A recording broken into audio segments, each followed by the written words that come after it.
Hello everyone, happy Thursday. Last time I talked about Chekhov's gun. Today, as promised, I will be talking about the infamous Deus Ex Machina, otherwise known as God from the Machine.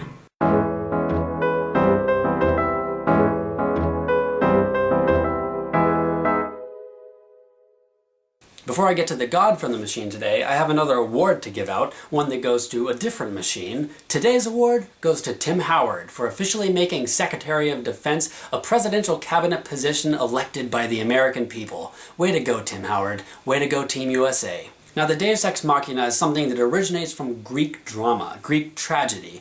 It was a crane or a machine of some sort that delivered an actor who was playing a god onto the stage or up through a trapdoor, where that god could then use their godly powers to rescue the characters from some certain death situation, or to basically set the plot back on course so that the characters could get out of some situation, some event that was too big for them to handle. Over the years, it's come to refer to really any person, object, or event which suddenly steps in to save the characters and plot from certain demise. So using a Deus Ex Machina is really a cheap move. It's something contrived and without any precedent in the story that really serves more to get the writer out of a tight spot than the characters. It's a weak move, and critique of this trope is actually nothing new. Criticism of using the Deus Ex Machina as a plot device goes all the way back to the BC era, with writers like Horace, who warned us against using it in our drama, in our fiction, what have you.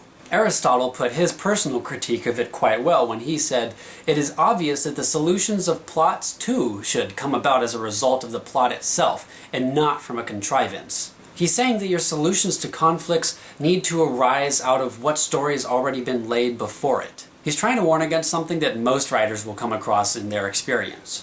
We want to make the conflict powerful, but sometimes we make a conflict so overwhelming that there's really no other way to get the heroes out of it other than an act of God, or a God from the machine. So if you come across a Deus Ex Machina in your writing, or something that you don't think your readers will really buy into, the solution is just to set a precedent for it in what story you've told already. If you establish a context for your machine to appear, then it takes away the edge of the contrived feeling. In other words, the antidote to a Deus Ex Machina is a Chekhov's gun. If an object or character has to step in to save the day, people will accept it much more easily if they know that it has a place and a purpose in the story already. Going back to the original illustration of Chekhov's gun, if the gun is going to play a part in Chapter 3, then you need to make sure that you've set it up in Chapter 1. Yesterday, I actually went to the movie tavern with some friends, Zach included, to see a showing of the movie Jaws, the original blockbuster. Partway through the movie, I leaned over to Zach and pointed out that something we had just watched on screen was a setup of a Chekhov's gun that prevented an object from becoming a Deus Ex Machina. At the end of the movie, Chief Brody shoves a tank of compressed air into the mouth of the shark. Now when he shoots the tank from far enough away, the tank blows up and taking the shark's head with it. Now, in a parallel universe version of this movie, Brody pulls the tank seemingly out of nowhere after literally everything else on the boat has been destroyed, and saves the day with something that he pulled out of a hat. Now, in Spielberg's version, in this universe, it doesn't feel like a cop-out, because he sets those tanks up about an hour earlier in the film. Chief Brody pulls on the knot wrong, and these compressed air tanks fall over, and then Hooper gets all in his face and yells at him for not being careful enough with these tanks of compressed air, which could blow up at any minute if not handled properly. Now, there are a few times throughout the movie after that where the tanks don't really do anything or serve the plot in any way, but you see them, and they're there. The movie doesn't neglect to remind us that these tanks are there throughout the film, and we know now that this tension has been established that these things could explode, so when they finally come into play at the end of the movie, it seems only natural. However, Chekhovian guns are useful in not only diffusing Deus Ex Machinas in objects, but in character traits as well, and this is a sort of subset called Chekhov's skill. Here's an example. In this summer's film Godzilla, Aaron Taylor Johnson's character just so happens to have experience in explosive ordnance disposal. Now, they established that about him early on in the movie so that we understand that's what he does. That's his function in the military.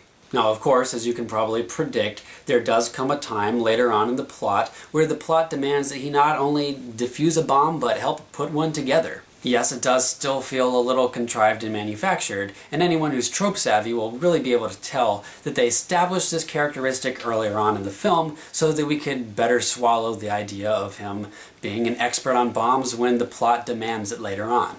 But still, it's a little bit easier to accept as an audience member to know that this is a part of this character and that this particular character trait wasn't pulled out of thin air just when it was needed most.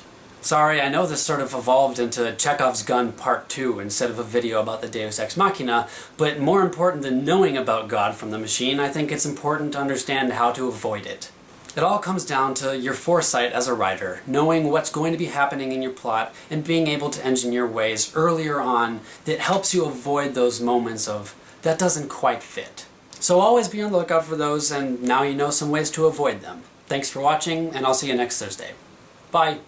Hey guys, I just want to announce another Brothers in Ink milestone we've just hit.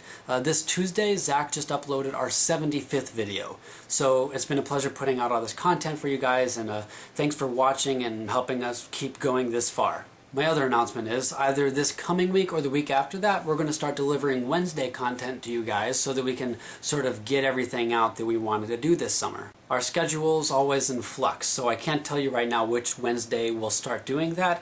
So be sure to follow us on Twitter and on Facebook, and we'll make an announcement so that you guys can keep up with our new schedules. That's it for today. As always, thanks for watching, and I'll see you later.